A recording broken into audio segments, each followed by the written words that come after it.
Good afternoon, everyone. Good afternoon, Alex. Good afternoon, Eric. Hello. Good afternoon. Good. Very nice to have you here. I did tell you just a few minutes ago, this is our first live in English. So please bear with us. Give me 1 second. Boa tarde a todos. Estamos aqui a mais uma quinta-feira. Como dissemos, esta live de hoje vai ser em inglês, mas as pessoas podem colocar suas perguntas em português e nós vamos traduzir conforme a live acontece.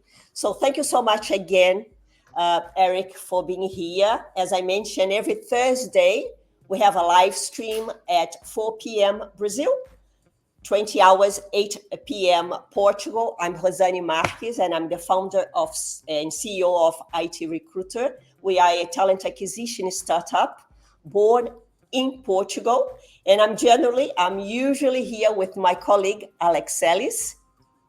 Hello, everyone. I'm enjoying my vacation in London. Tomorrow I come back to Portugal. I'm Alex. I'm an IT senior consultant. And today is a special live because it's our first English interview, and Eric is a C-level at Scrum.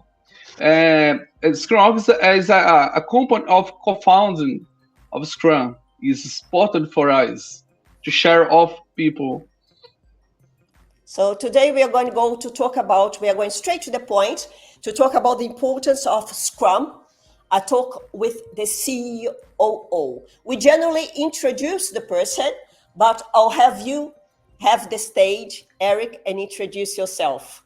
Great. Thank you very much, and happy to be here and happy to try this out in English for y'all as well.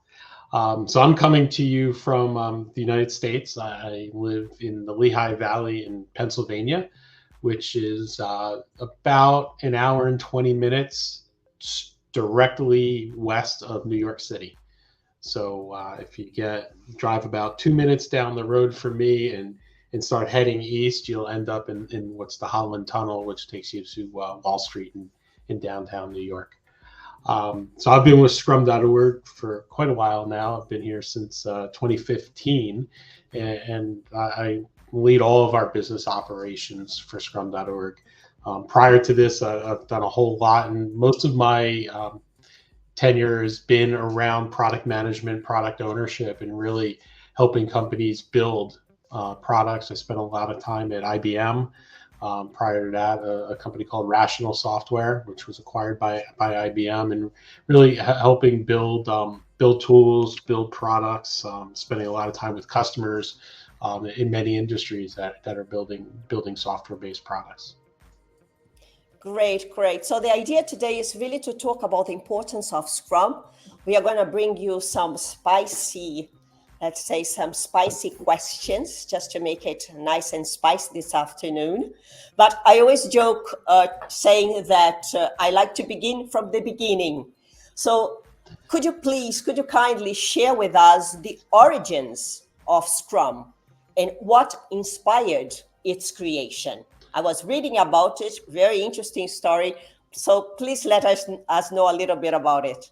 Sure. So our founder, Ken Schwaber, presented the first real papers of the Scrum process back in 1995 at an event called Uppsala, which is an object-oriented event.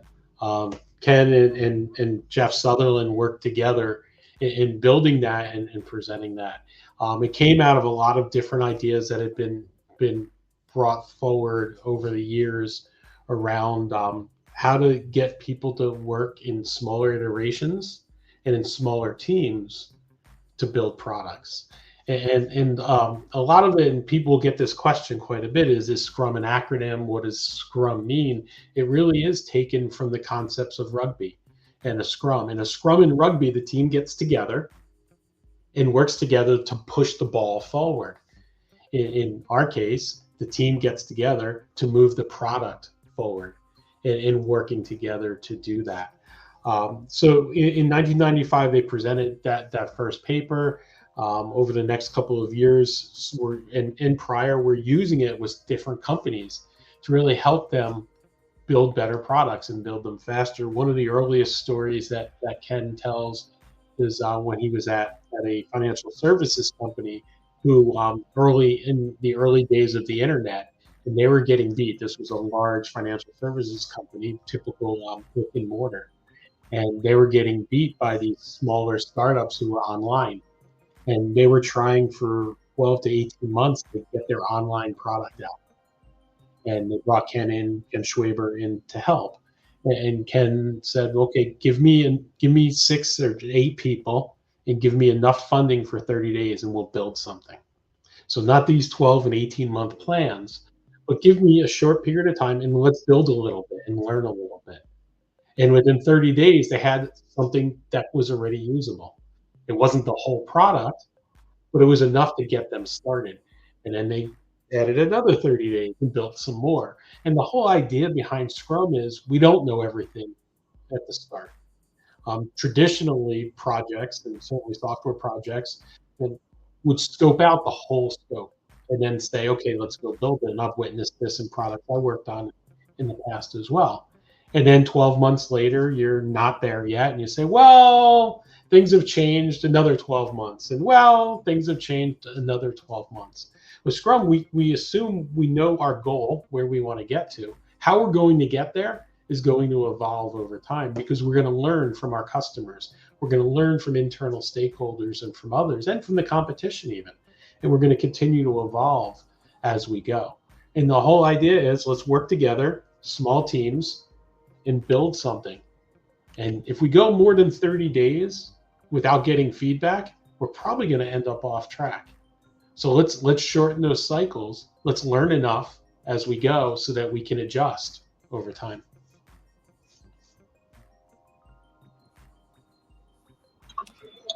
Nice. I think about the waterfall and the Scrum. Scrum comes with a new idea about the build a software.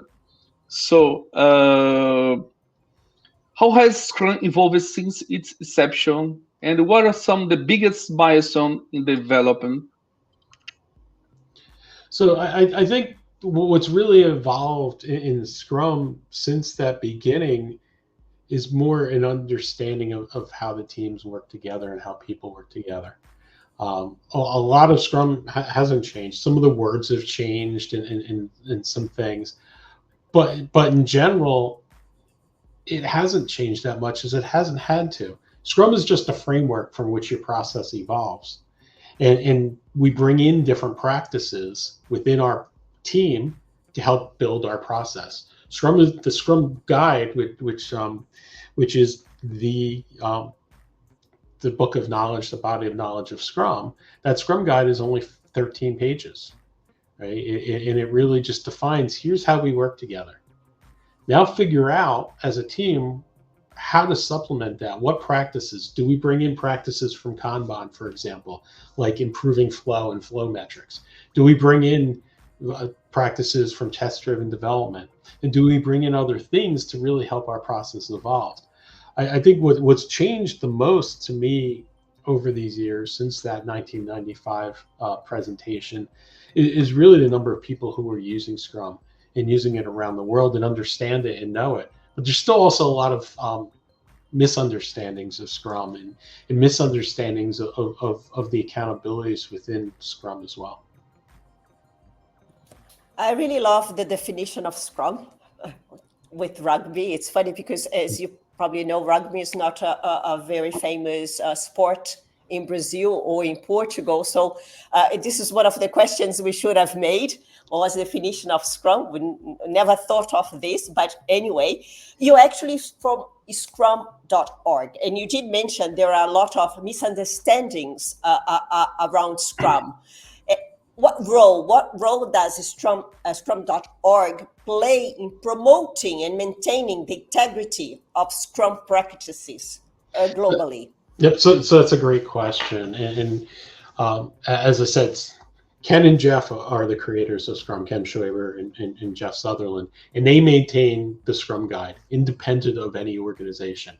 And to me, that's a good thing because it takes a lot of politics and other things out of it.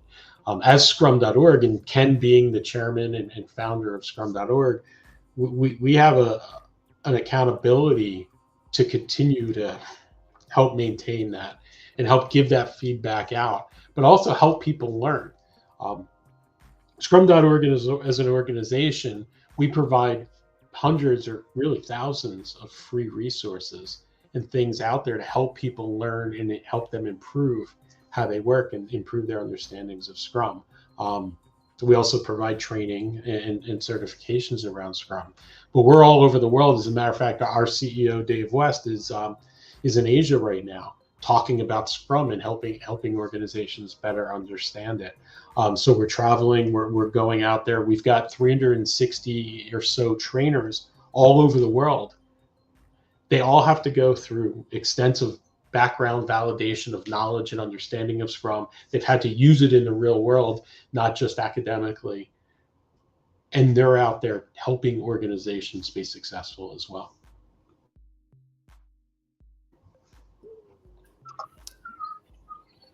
Okay. Eric, in your experience, what are the most common challenges teams face when adopting Scrum? And what advice would you give to companies struggling to fully integrate Scrum into their existing workflow? So to me, one of the biggest challenges is a true desire to change. Many organizations say they want to change, but do they really want to change how they're working? Do they want to empower the teams? Scrum really requires a team approach, and it really requires that the team is empowered, or we talk about self-management and the ability to self-manage. One of the examples that I often give is a sports analogy. Most people understand at least a little bit about sport, and the fact that the owner of a team, if the owner of the team is making all of the decisions during the game, it's going to be very hard for the team to be successful. Right? The team is closest to the problem. The team is closest to what's happening, and empower them to make decisions on the field and empower them to make those decisions as they go. Now you've got a coach who's supporting that team, and they may be giving input into those decisions as well. But if we, if players on the team have to look to the coach every time, and the coach looks to the general manager every time, and the general manager looks to an owner every time, by the time we make a decision, it's going to be watered down so far that it's probably not going to be the right decision. Let the people closest to the work decide how that work gets done and how it's going to change. And what we see quite often is organizations will say, we want to change, we want to be more agile. But then they don't empower that. They don't empower the teams to do the things that they need. They don't empower the teams to really act in the way they need to be successful. And to me, that's one of the biggest pitfalls we have is we call it lip service, right? Saying the right things, but not actually doing the right things at an organizational level. I think there's lots of other things. I think people thinking that, well, we have to do this and we can't change and we can't evolve. The whole idea behind Scrum is doing what's best for us, working in the best way for us, and using this process as a way to help me move forward, or this framework, and not getting so locked into the mechanics. Often when we walk into an organization, and we've got a great case study on this that talks about the fact that they did what we call mechanical Scrum, right? So we have a daily Scrum, we have a retrospective, we do sprint planning, but they don't really live it. They're going through the motions, if you will, and not looking at what we call professional Scrum and involving the Scrum values. They're not really making decisions and changing. Right? A big part in the whole idea behind almost everything that we do in Scrum is to reflect that empiricism. Right? We want to reflect. We want to learn from what we're doing and change as we learn and evolve over time. So it's not just do a daily Scrum and move on. It's, well, what are we doing the daily Scrum for? It's not a status meeting. It's to see, okay, are we making progress toward our sprint goal? And do we need to change anything to get there? Our retrospective is about how we work. And what do we need to change so we can work better together as a team next time? And what I see way too often is we have a retrospective. Is everybody happy? Yes. Okay, let's move on. We have a daily scrum. What are you doing today? Okay, let's move on. And we're not having those hard conversations and having those good discussions. I can imagine there is generally two sides. You have either a structured projects, in boxes, or you have flexibility sometimes. How does Scrum help organization manage these two sides? Because you need to have a maintain a structured process, but at the same time, you need flexibility, as you mentioned, to change every time. So how does Scrum help the organizations do that? So where successful is the organization's involved. The whole organization can be involved, right? And for example, with our definition of done, there'll be organizational requirements that come down into our definition of done. It doesn't mean that we flatten the organization and there's no management. Management still is involved, and management still helps my team. There may be a project management office. They can still be involved. They may be a part of the Scrum team, or they may be oversight and helping to gather information and so on. But it doesn't mean that we blow up the organization and say we have to start over. I think that's a misconception that often happens is people think, oh, well, if they're going to do Scrum, we don't need middle managers or we don't need project management. Those still may be important in larger organizations, and they're not going to go away. If I'm in a bank, we still have a lot of regulatory things that have to happen.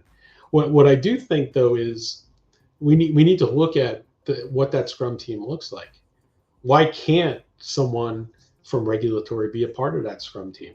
Now, they may not have to be there for every sprint or all of the time. Maybe they do. It depends on the scenario. But they can be a part of that team or a service to that team as well. We talk a lot about things where a group can be a service to the Scrum team if they're not needed all the time, or just some of that expertise and knowledge is needed. But that structure within the organization still needs to exist. We still need budgeting. We need money. We still need to manage our people and have career paths for those people. We still need to pay them. So all of those things can still exist. The Scrum team is just a piece of that and a part of that over time. Scrum is not a soccer team; is a rugby team. So my next question is so long and worth millions. Okay. So during an event in Brazil, a senior consultant for a bank recently stated that IT teams are unnecessary and the artificial intelligence brings great benefits. However, the recent CrowdStrike case demonstrates the crucial role of IT teams and management. In light of this, how do you view the relationship between AI and IT teams? And will AI replace these teams, or they complete each other in corporate environment? Sure. So actually, I just wrote an article. It's a blog. I wrote it in July on our website that talks about how AI could be a Scrum team member. It doesn't replace it. It doesn't replace the teams. And I really love how Microsoft has been, and I think this came from actually GitHub, but Microsoft's really driven it forward. The conversation around Copilot, and we're not setting the AI off to do its own thing. What we're doing is we're working together with AI to help us do our jobs. We're not going to just have it write all of our requirements for us and say, well, that must be right because it's AI. What we're going to do is we're going to ask AI questions, right? To ask whatever our engine is questions. And we're going to review that and use that to help refine how we think and how we work, just like another team member would. Right? We talk a lot about in software development, pair programming and the like, or code reviews and things like that. In AI, working as a member of the Scrum team can do exactly those same things. We can talk about how, as a Scrum Master, I might ask it questions. I have a difficult member of my Scrum team, and I'm having trouble getting them to do X. Give me some suggestions. It's not going to go do it. AI is not reading body language. It doesn't know the emotions that are happening within the team, but it certainly has ideas and can gather information and gather things and bring it and present it to me. And I very much believe that AI is not a replacement. AI helps me do more. It's going to replace some of those things that are repetitive, some of those things that are kind of low-hanging fruit, if you will. But I still need to be involved. Individuals still need to be involved with it. So it's going to change how we work. It's going to change some of the things that we do, but it's not going to replace us. It's not going to replace the people. That's great. That's the type of questions we always have. Talking about questions, if anyone has a question, please, you can put it in the chat. It can be in Portuguese. We'll have it translated. So do that. Eric, during this same event in Brazil that Alex mentioned, this very senior consultant also stated that the role of a Scrum Master is useless. This shows a lack of awareness regarding the role of a servant leader in the development of products with undefined requirements. Considering this perspective, how do you view the importance of a servant leader in a self-managing team, especially in the context of a business scalability? Sure. I think we've all done ourselves in the Scrum community a bit of a disservice over the years. I think that there's a misconception that a Scrum Master is that huggy, kissy, make everybody happy person, right? And there's been a lot of things that have happened over the last 20 or so years that led to that, and led to the fact that the people think of the Scrum Master not as delivery, but that the Scrum Master is just there to help the team be happy. And that's not correct.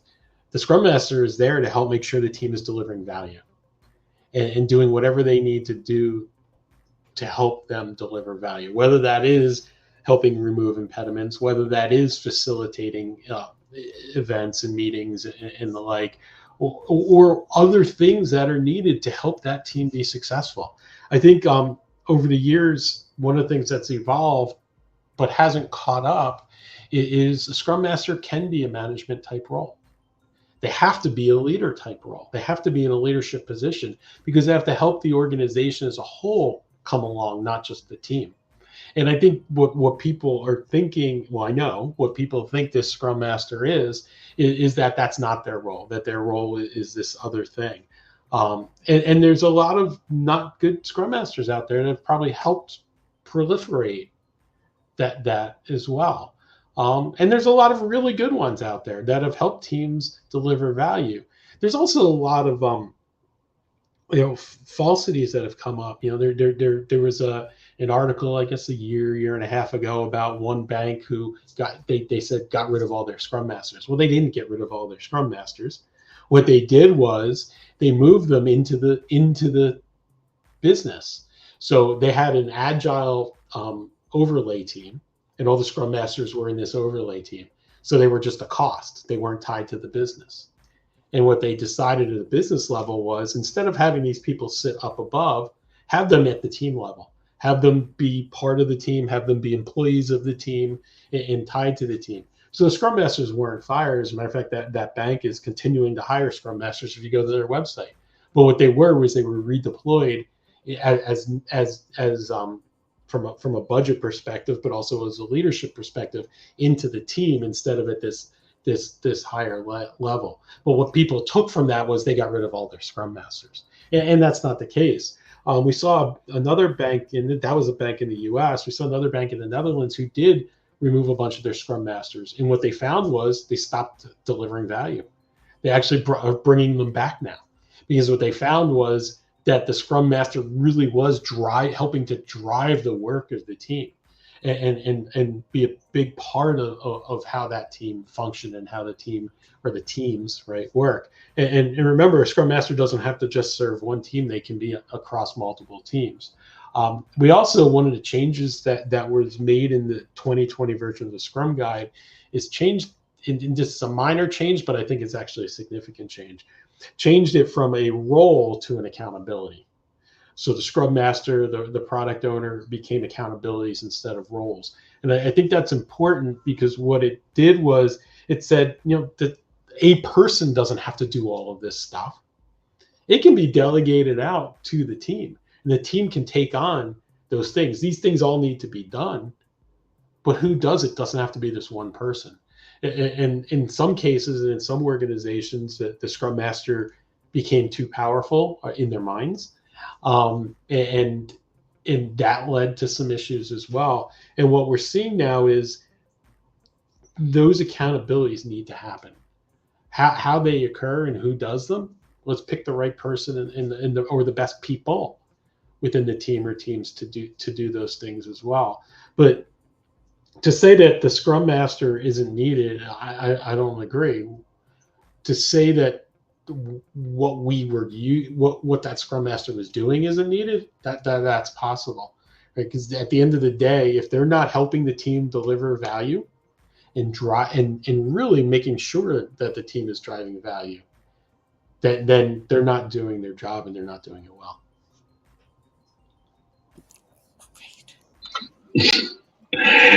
Scrum Master is a servant leader who shows the way for our team. So there's a trend for companies to migrate from remote to hybrid and adopt AI to help decision.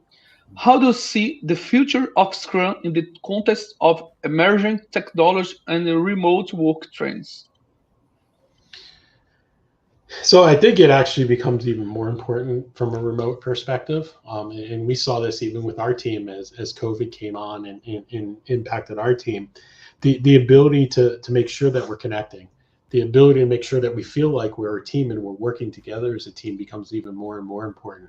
So it's really easy to start to get disconnected when we're virtual and when we're remote. And having these purposes to come together and having a common goal. Scrum is all about driving toward a goal. And we've got our product goal, and then we have our iterative goals, the sprint goals on how we're going to achieve that. And from a psychological standpoint, people having a common mission and having a common goal really helps them come together better, helps them work together better. And when we disconnect them because they're not in the office all the time or whatever, then they start to lose their path. And having that common goal really helps that. And bringing them together. Let's bring them together for those sprint plannings. Let's bring them together for the retrospectives, for the daily scrums, and so on.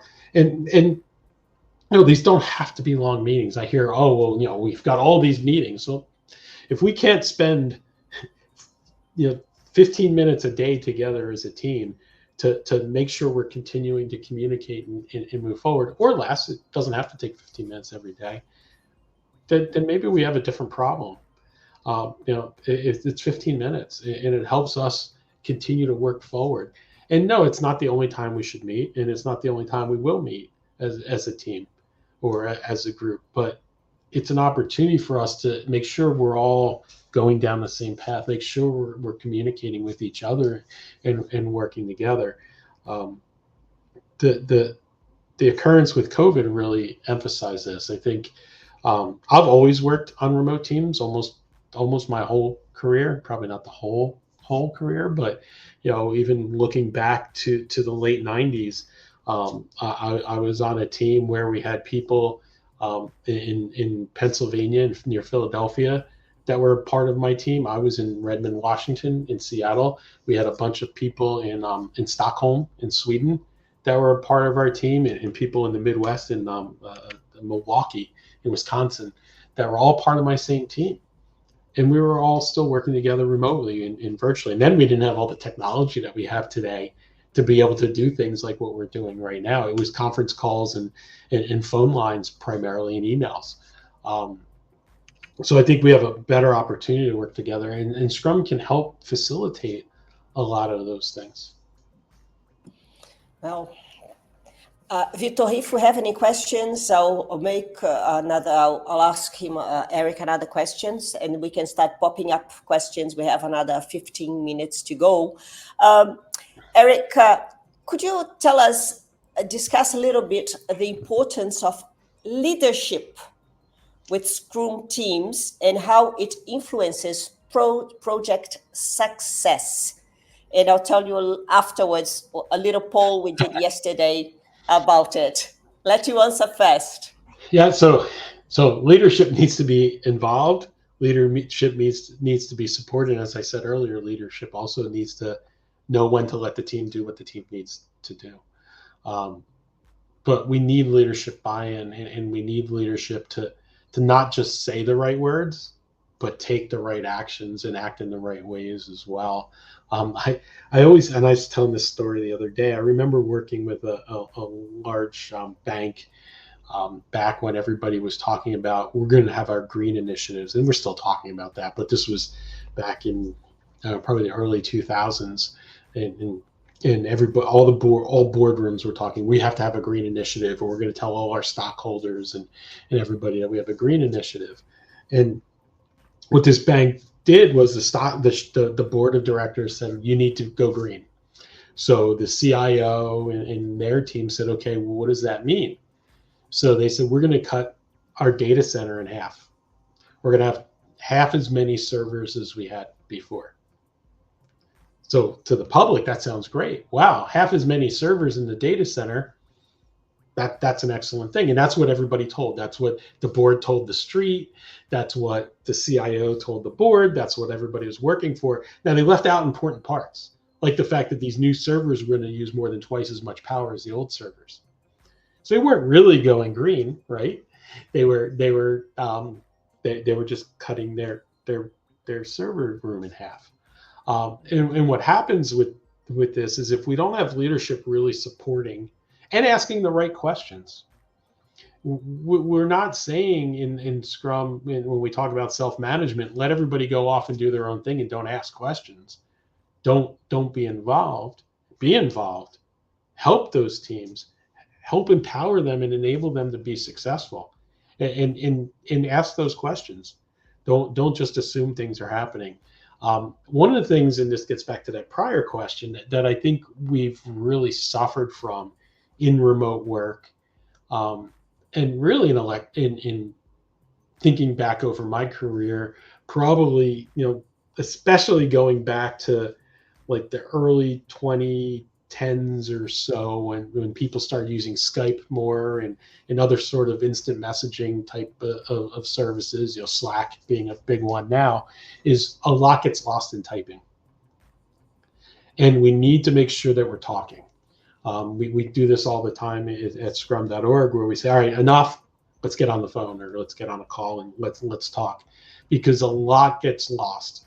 My wife always tells me, you're assuming a tone in somebody's voice that's not there, right? And we assume that. We read something and we don't know what it was meant. All we know are the words. And having that conversation is so important.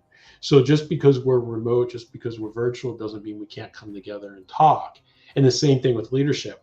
Just because leadership, somebody wrote something, have a conversation with leaders about what that means and the impact. The product owner needs to be engaged, empowered, but also engaged. And the Scrum team needs to be empowered and engaged. And let's invite those leaders to our sprint reviews so we can understand them. Let's call a meeting. It doesn't have to be a formal, Scrum event. Let's have a meeting with the leadership and understand where they think we should be going and how that impacts our product goal. Get leaders involved and take on leadership positions, right? Leaders aren't just the people with a title. There are many leaders who don't have the title but play those leadership roles. I think the importance of talking, these days especially. So I'll tell you about what we did this week. We asked, in your opinion, what are the biggest challenges in implementing Scrum in companies?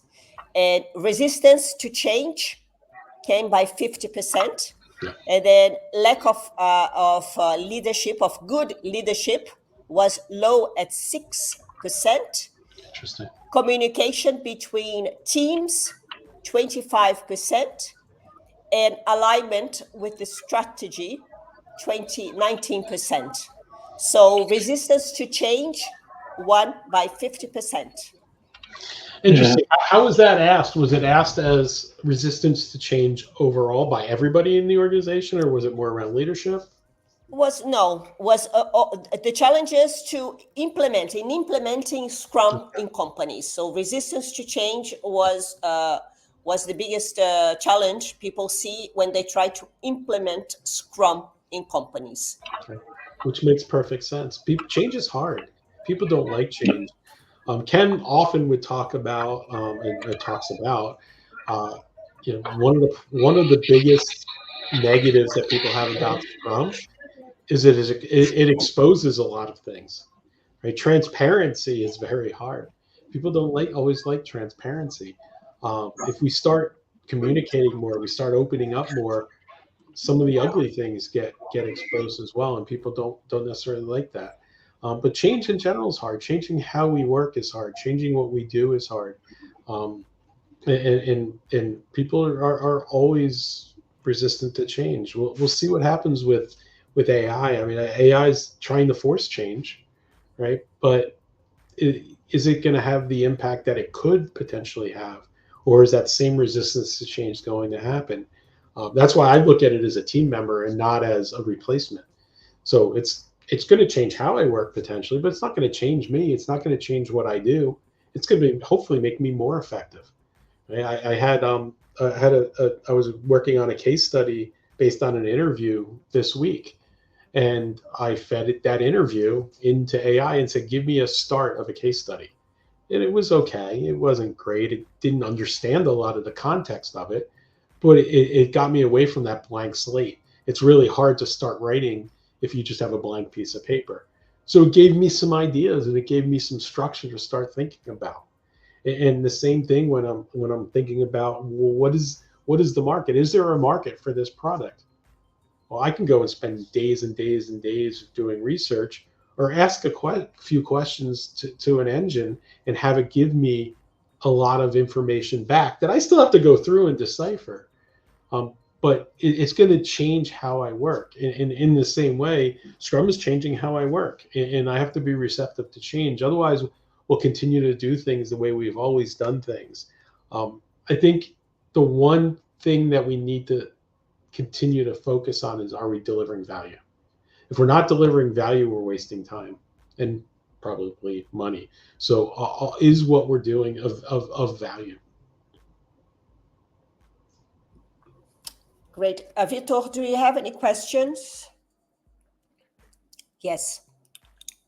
From Vanessa. Eric, what would you say about so many postings that we see today in LinkedIn saying that agility has died?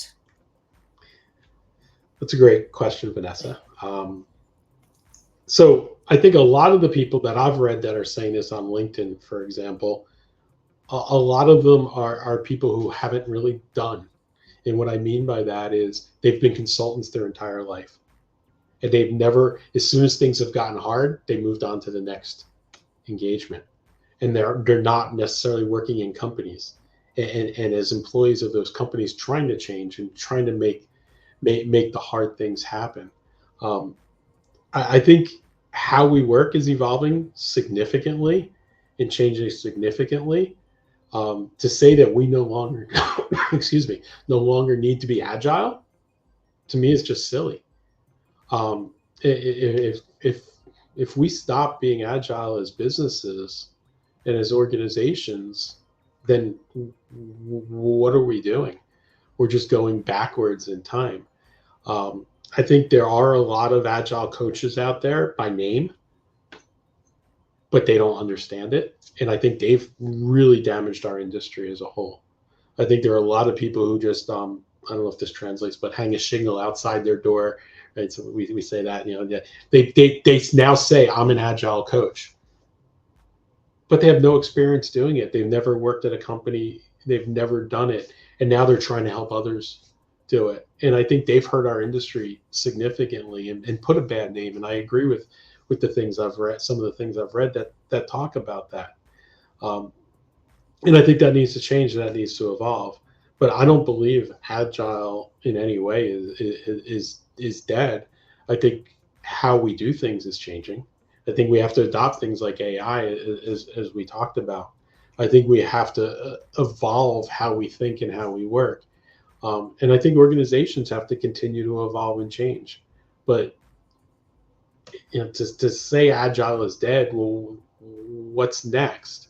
Agile is just a word, right? It's agile is about having the ability to move forward without knowing all of the answers.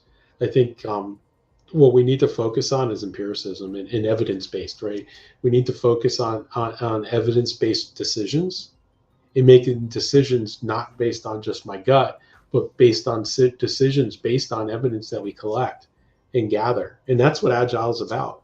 I think there's a lot of people thinking agile is something else. Yeah, really, leadership in teams is vital. For example, in football, there is a captain, and the IT team has a scrum. Both promote collaboration and guide the team through challenges, and they should align with the goals and influence the project success. I mean, it's important to understand about this. Great. Vitor, do we have any other question? Okay. From Julio, 6 people plus 30 days plus funding. Magic happens. What is the weight of people in this equation? And what it takes to get the best group of people? They each weighed about 100 kilos. No, just kidding. So what is the weight? So you said. So it's not about heroes, right? So I think this is really important. As we're forming teams, if we get a team of heroes, then that's not going to scale. That's never going to work. That team might be successful, but no other team will. It's about having the right set of skills on the team to be able to accomplish what we need to accomplish, and bringing in the right set of skills if we don't have those skills. I hear people talk about, cone-shaped people and pie-shaped people and things like that. I believe, you have to have the right skills, and no one person's going to have all of those skills. So, in the example that I gave earlier, Ken assembled a team of the people who had the skills to deliver the things that they needed, and had a goal. They had a product goal. Their product goal was to have online training. That was the goal. And then they had incremental goals along the way, and they set realistic goals. We can exceed them, but let's set our sprint goal. The first one was to have a login, I believe. Right? Let's just be able to have a website with a login. Boom, we can do that. Now let's have the next set of things. But those people have to be empowered to do the work, and they have to be empowered to be able to get any other skills that they don't have and acquire those within the organization. Great. Eric, there are some questions popping up here in my phone directly from some people that do not wish to put it here. Could you talk a little bit, please, about certifications and the importance? Oh, okay. So this one popped up. A Scrum certification has great value in the market today. Has a Scrum certification great value in the market today? So yes, and so I'm a big believer in the Scrum certification is just one piece of your puzzle. I would never hire somebody just because they have a certification, but it helps me understand one piece of them in one set of their knowledge. Scrum.org, in our certifications, right, they're decoupled from training, and they're difficult. You need an 85% to pass to get certified. And we managed to about an 80%, slightly under 80% passing rate. There are some certifications I've seen where you need a 60%. I know if my children, when they were in school, they're no longer in school, but when they were in school, if my children got a 60% and came home, I'd get a phone call from the school that they're not doing well. Yet organizations will give certifications for that, and I don't understand the connection there. So I believe certifications have a place, and certifications help me as the individual taking the test, help me validate where I have gaps, and where I need to learn and evolve. As a hiring manager, they help me understand, well, do you understand those basics? Do you understand those fundamentals and how to apply them? But it's just one piece. If you hire somebody just because they have a X, PSM1, then you get what you get. And if you didn't put them through the interview process and do the things that are required to make sure they actually have the experience and have the skills and the personality. One of the questions I often will get and talk about is, I used to get this question a lot. I don't get as much anymore. I'm a project manager. My company's now moving to Agile. Does that mean I'm a Scrum Master? And the answer is, I don't know. Right? Do you have the personality for it? You might be an amazing project manager, but not have the right people skills to really help support the team and help evolve the team. You might be better off in a PMO role, or even a product owner role, or product manager role, or something. So it's going to depend.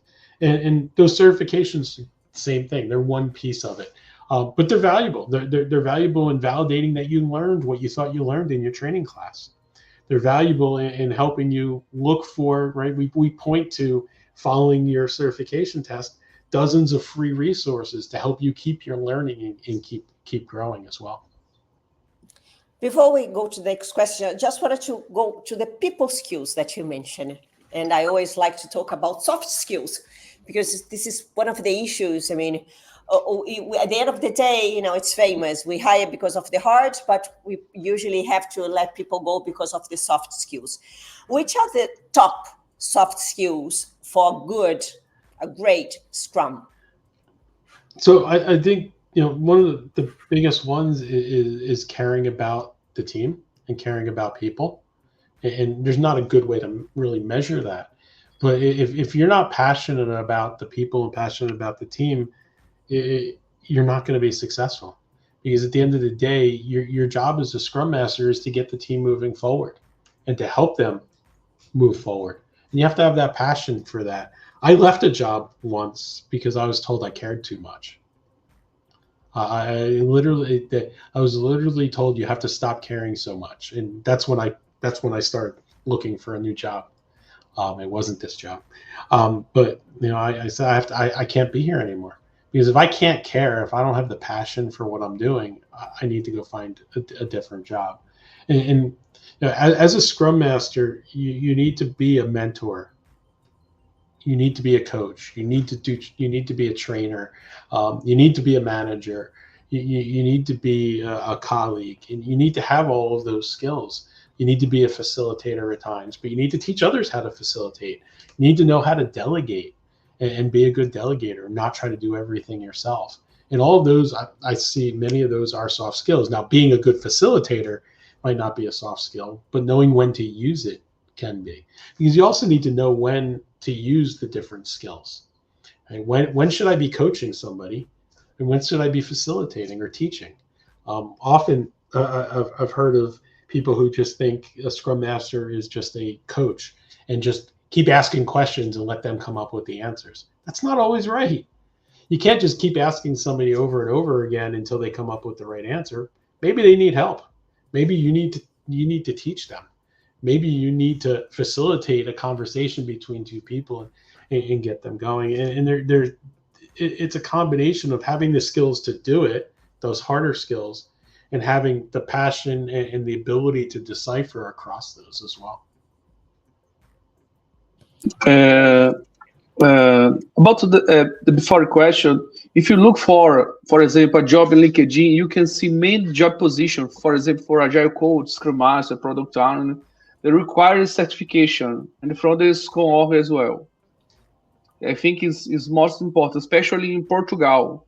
Portugal look for Agile Coach and many Agile position, Scrum Master and Product Owner, that had a Scrum certification, especially Scrum Org. Yep. Yeah, and because that's just one piece of it. That's helping to prove your knowledge and understanding of Scrum.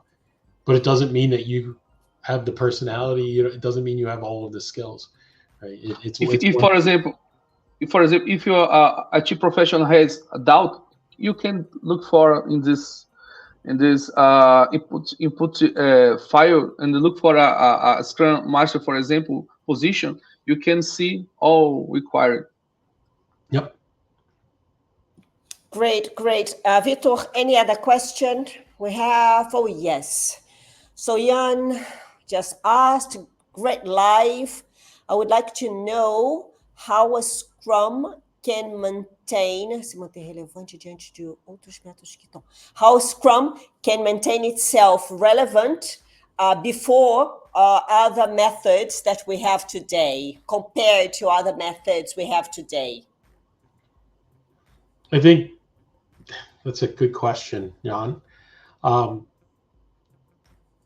think keeping it lightweight, right? Not trying to be a methodology, not trying to tell you everything you need to do. One of the conversations when I talked to Ken Schwaber about Scrum and where he sees it going and where it came from, he talks a lot about, we don't know everything, and every teams are different.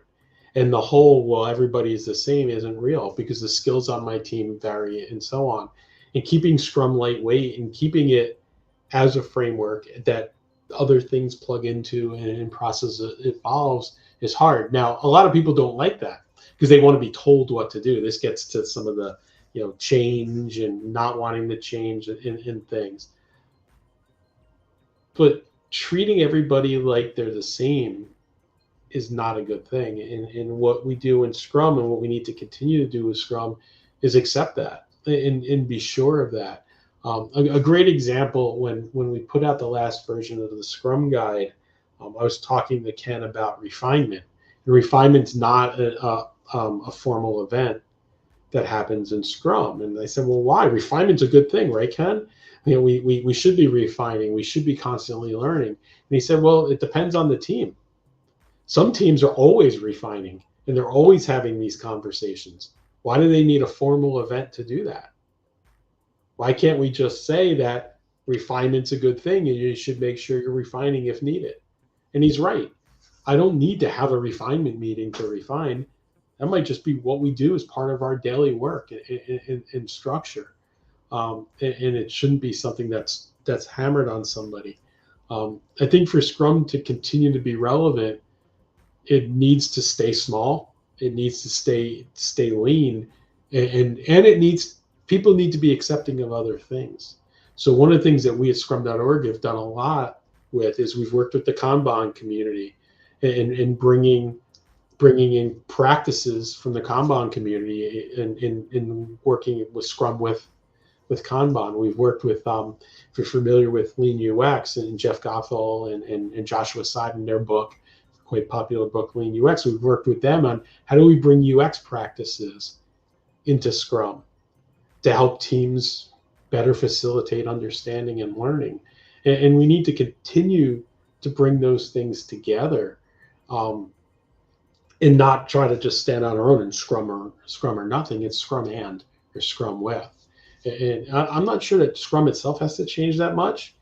People have to change to continue to accept new ideas as part of how we work. But Scrum's pretty simple, right? It's 13 pages.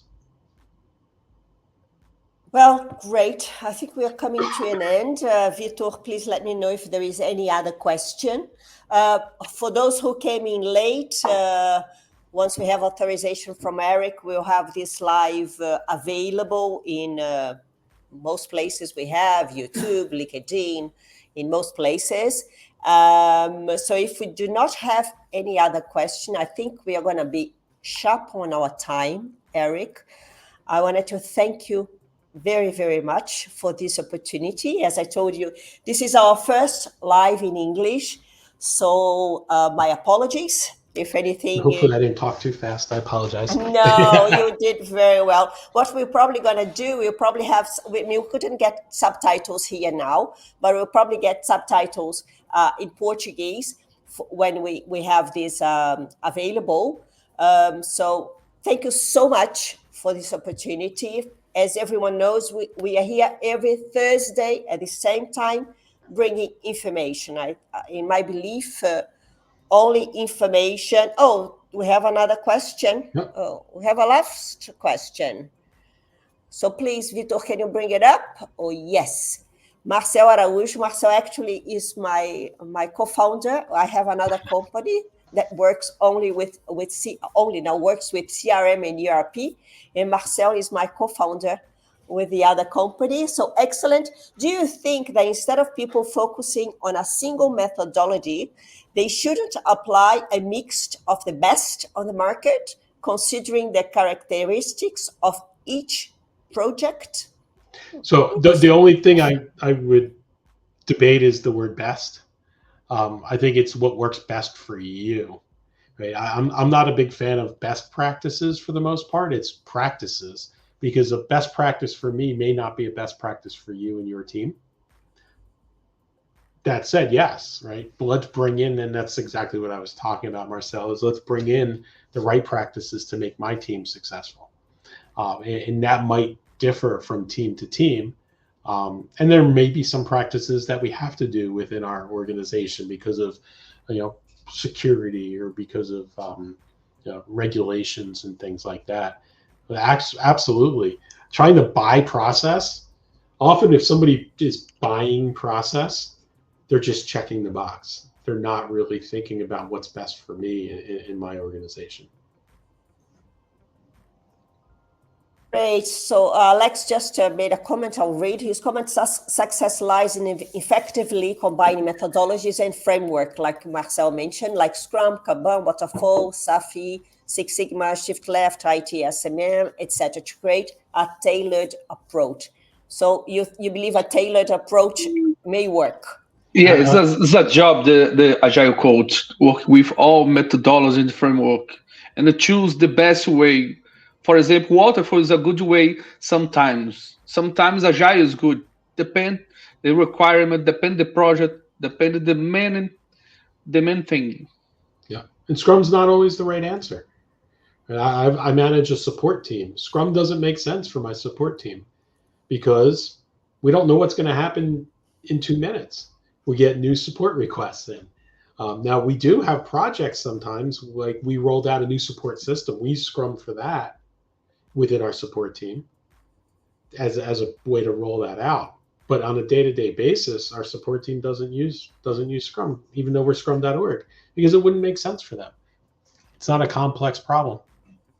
Well, so whatever fits best. Okay, yes. So thank you so much. So for those who came in late, please go back. I think they're very, very interesting information. Eric, thank you so much. Thank you so much for being here with us today. So every Thursday we are here. Thank you again. I will leave you with the last words, Eric. I just want to thank you both. Thank you for the time. And I think, to me, the big thing is we have to be thinking. We have to always be thinking about how we're working and what we're doing and how do we want to improve. Right? At the end of the day, this is all about improving the way we work and be open to change. And what we did yesterday may not be the right thing for tomorrow, but what we did 2 days ago might be something we bring back because it worked well, and change is okay. Great. Okay. Thank you, everyone. See you next weekend. Thank you. Bye-bye. Thank you, Alex. Bye-bye. Thank you. Good night. Bye-bye.